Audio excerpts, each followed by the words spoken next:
In this lecture, we're going to talk about cognitive plasticity. In the previous lecture, when we talked about social plasticity, we talked about exercises that can help you in your experiences, in your social interaction, and with your overall environment. But now we need to deal with the brain structure, we need to deal with thoughts that you have, ideas, and these stream of thoughts sometimes that you have and you're not very aware of, when in reality they have a huge impact on the neuroplasticity process. We want to ensure that you push your brain's boundaries. Neuroplasticity is all about expanding your brain. If you don't expand the boundaries of your brain, you can't ensure neuroplasticity. You're going to be walking in the wrong direction. So, where does cognitive improvement start? First things first, openness to experience. We did talk about this concept in social plasticity, but in social plasticity, we were talking about openness to experience when it comes to society more than on the cognitive level. You need to look into ideas you didn't look into before. You need to, let's say, if every single time you read personal development books, you might want to buy 3 or 4 novels and read them. If you always listen to classical music, you might want to listen to a little bit of pop.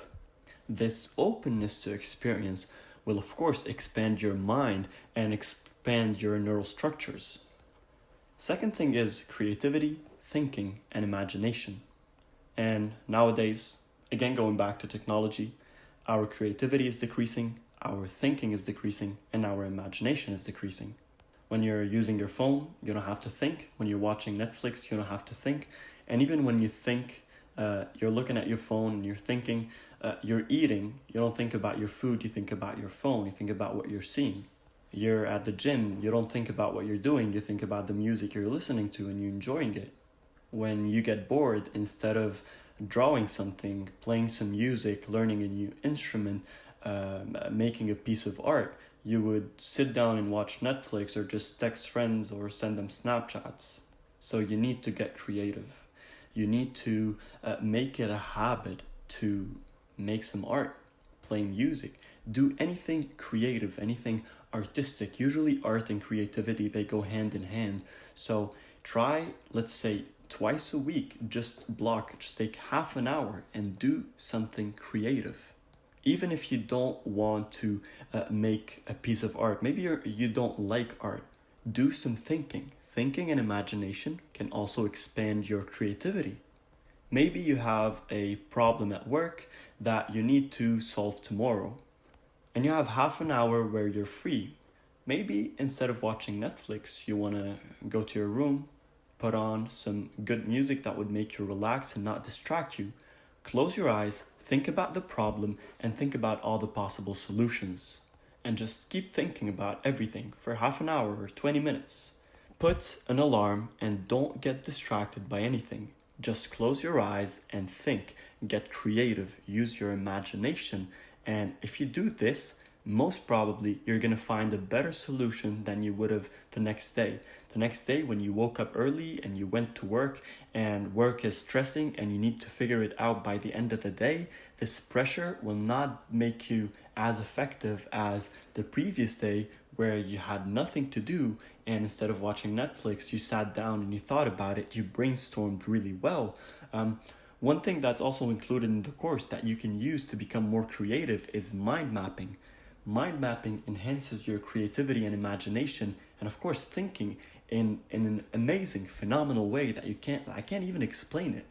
Nobody ever used mind mapping and didn't notice significant improvement in all of these areas. And lastly, mental cognitive stimulation.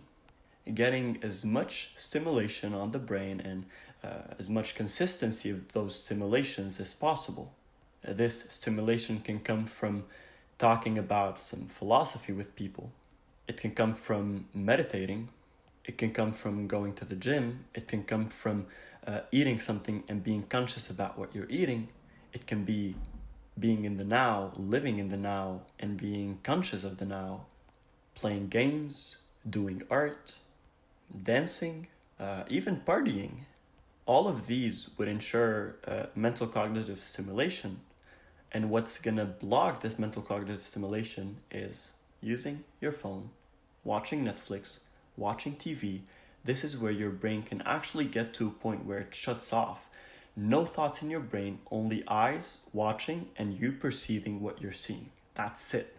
And I know I talked a lot about technology, but because one of the main thing that's blocking all the different areas that you need to work on is technology and is smartphones and is social media. That's why it's so important to understand how it works and how you can control it more. Now we're going to move on to meditation. I mentioned meditation and mindfulness a few times, but this is the part where I'm going to talk about it with a little bit more details. We're going to mention it later, but to just link it to another idea. But you're going to get to it when you get to it. And as it's written in the presentation, we repeated and will repeat this concept. Not only can meditation prevent brain cells from dying, so just to stop there, meditation by itself would stop your brain cells from dying because you're actively using them, which typically happens as we age, but it can also boost a person's brain size in several crucial regions.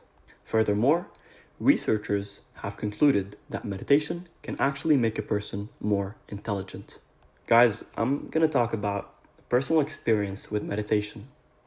I spent 6 months at a certain period in my life where I used to wake up every single day at 4 in the morning. I would go downstairs to a park. There was a park near my house. And I would sit there and meditate for at least half an hour. And in those 6 months, I was in absolutely amazing mental and physical shape. And after I stopped, it disrupted everything. And I couldn't go back to where I was until I went back to the habit of meditation. There is nobody who meditated ever and said that it didn't at least help him concentrate more. If you look up a list of all the big successful people who use meditation on a daily basis, you are going to be shocked. You will find attached to this course also an article that talks about meditation methods. Of course, there's going to be some guided meditations that we did ourselves that you can use that are really helpful, but you can also read the article to get a bit more information. Now, there's a direct correlation between meditation and neuroplasticity. In 2011, Sarah Lazar and her team at Harvard found that mindfulness meditation can actually change the structure of the brain, as we said before. 8 weeks of mindfulness-based stress reduction was found to increase cortical thickness in the hippocampus, which governs learning and memory. And we don't even need to explain what happens when the brain size increases.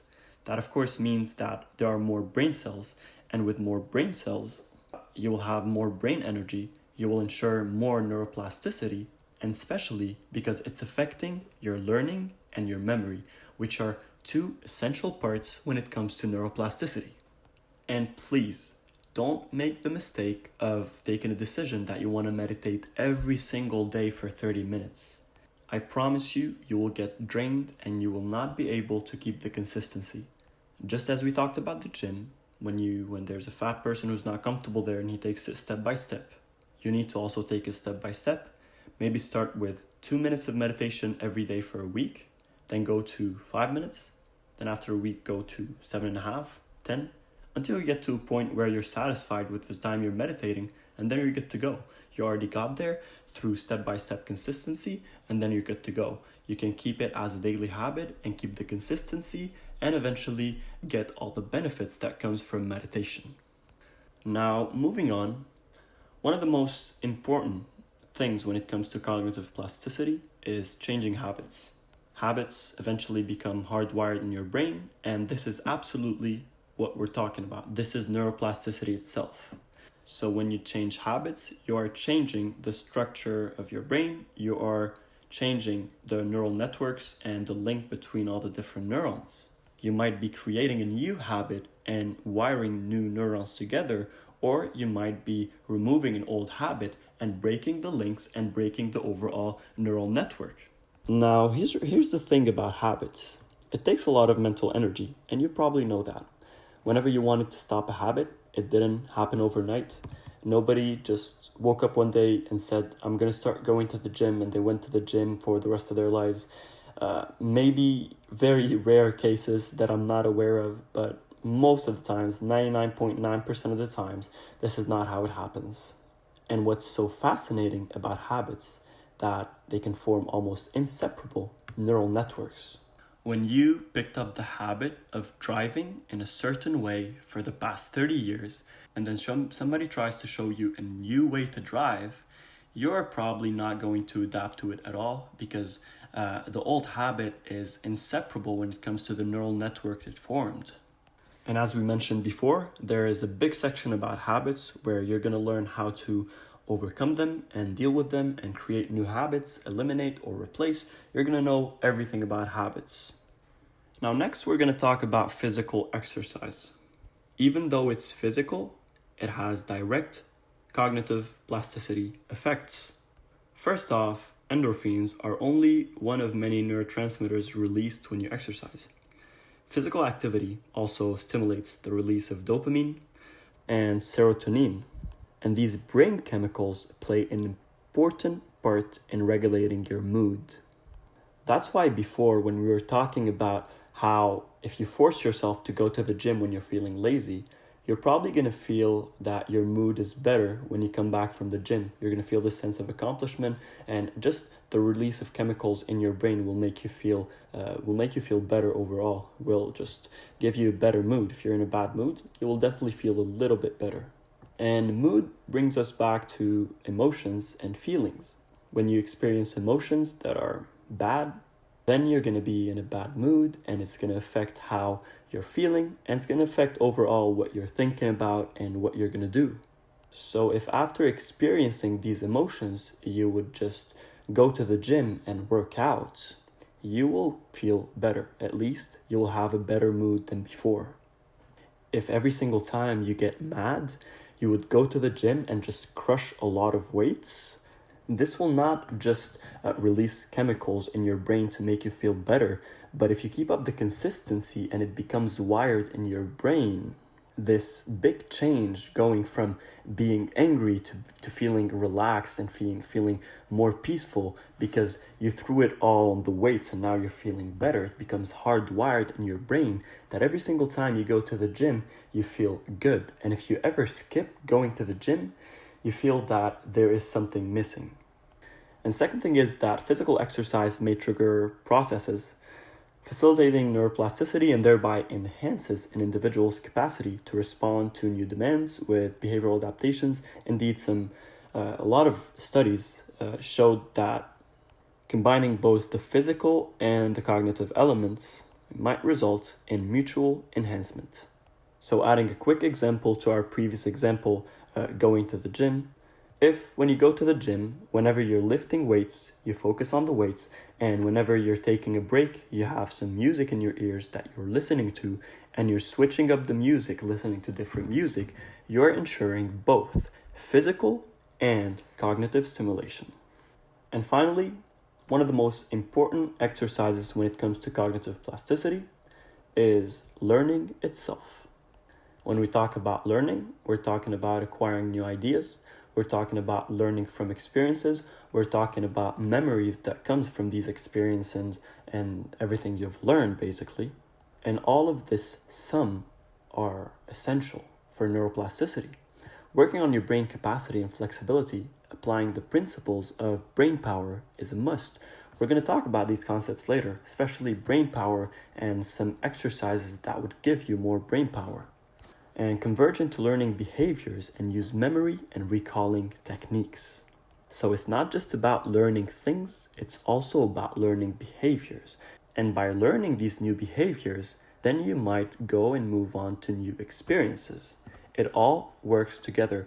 It's all interconnected, and it's all a big chain.